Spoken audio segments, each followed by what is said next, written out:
Good morning. Today's video is about hip alignment. We'll be doing one exercise that brings awareness to our hips using our back and leg muscles, the hamstrings. So you might ask, what has hip alignment got to do with posture? Hip alignment has a lot to do with posture. For instance, if your right hip is slightly lower or dropped this way, there'll be unevenness between the left and the right. You see this diagonal line here?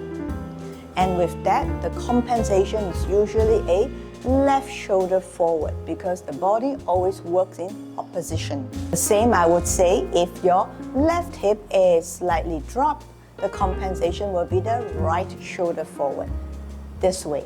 Very rarely have I seen, or in fact I've never seen, any case where one hip drops and the same side goes forward. That's because the body always tries to counterbalance us. The body is very intelligent, and given that tendency to always counterbalance us to help us to move better, when one hip is higher than the other, our upper body will definitely be compromised. So when we have an aligned hips, our upper body would also be more aligned.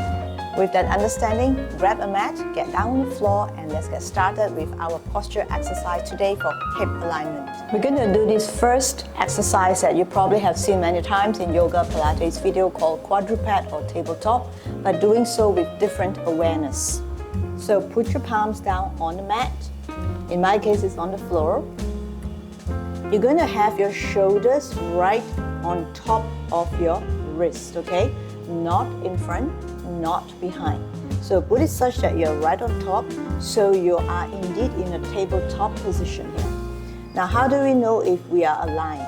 If we press the top of our feet on the floor, really press, and have our toes tucked under. Okay, tuck under means imagine you pointing your toes towards the back. So from here, your hips should more or less try to be aligned here. Now you need to feel which side is shorter or longer and try to adjust that accordingly. Okay?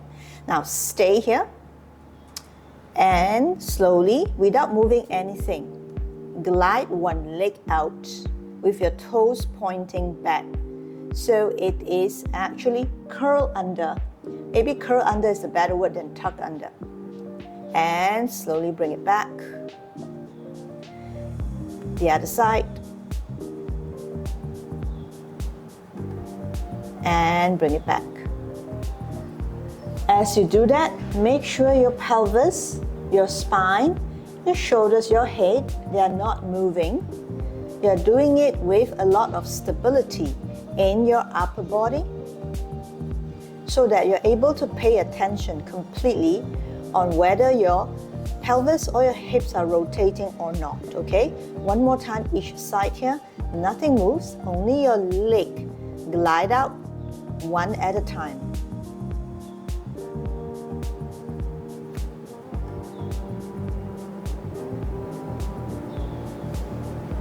And slowly come back. So this is what you need to do as a preparation to bring awareness to our hip alignment or the misalignment, a little bit of it, and then with that understanding, we'll try to do the exercise with more awareness and maybe more control on the side that's weaker. Bring it forward again, and you're going to set yourself up in the exact same way. This time you're going to bring the right leg out again and left arm up. So this really challenges the body to try to work diagonally and counterbalance here.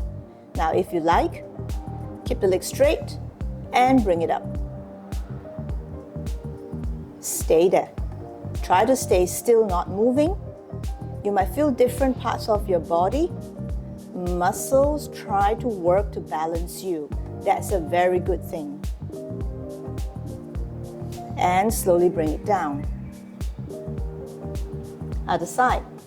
Glide your leg out first. Point to the back. Opposite arm forward. Stay. Now point your toes behind more. Make sure your leg is really straight. Again, feel your tendency of the body, is it trying to move to one side? If it is, and you probably need to work harder on the side that is trying to move to prevent it from going out, but trying to make the body stay center. And come back. Let's do one more each side here. And out. Have your leg really straight, have your arm really straight, and back in. Last time.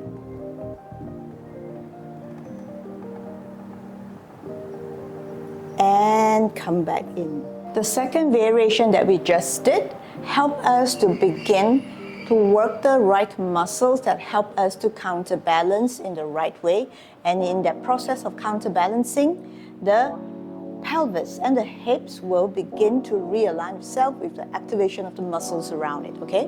Now, then, to activate things even more, we're going to take it a notch up, just a little bit, by challenging our balance a little bit more so that the muscles have to work harder to keep us center while we actually try to stay balanced, okay?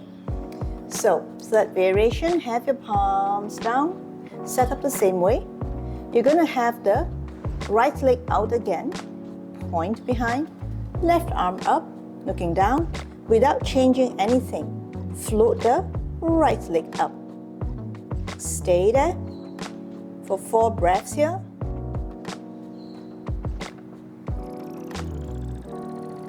And from here, you're going to start to bring the toes down and up, essentially bringing the leg up and down. This way. Make sure you go only in a slow, deliberate pace, small range of motion, because we want to keep the body still. So we don't want fast motion that could actually make the body move. And last 2 times here. And come in. Change to other side. Left leg out, point. Right arm forward, prop yourself up well, and then bring the leg up. Stay for 4 breaths here. Really elongate here.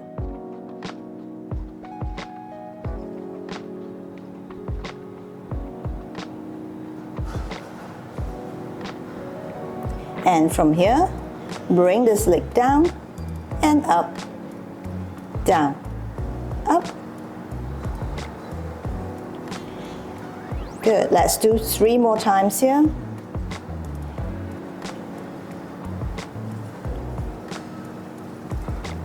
And slowly come back in. There are a few watch outs in this exercise. So as you're doing it, say you have the right leg out, what we want to do is make sure your pelvis or your hip is not swayed to one side or the other. Whatever your tendency is, we need to try to keep center.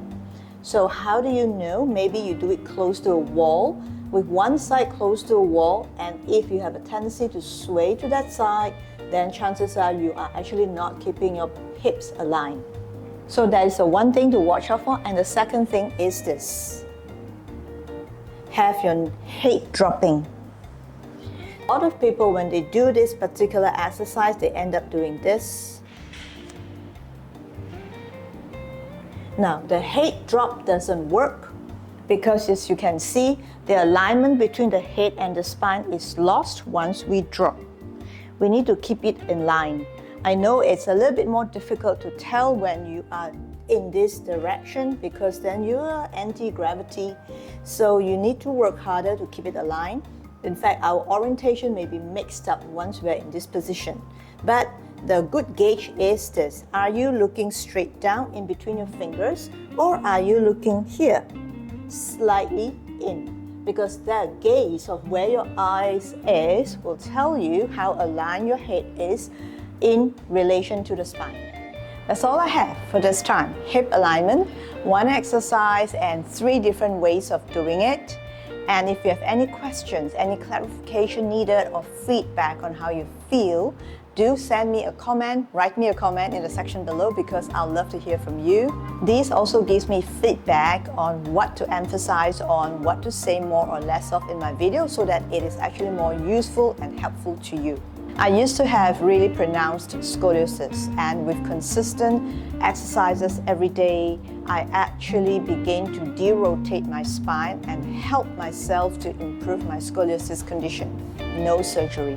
Now, you don't have to have scoliosis to do these exercises, but if you feel you need to restore an upright posture for any reason at all, then do the range of exercises that I show you in this video, in the past videos, and in the next videos. In other words, like and subscribe. So thank you for watching, thank you for moving with me, and I'll see you in the next video where I'll share more daily posture exercise. Keep moving, keep getting better, and if you like to do another posture exercise, check out this video on aligned shoulders. So see you next time.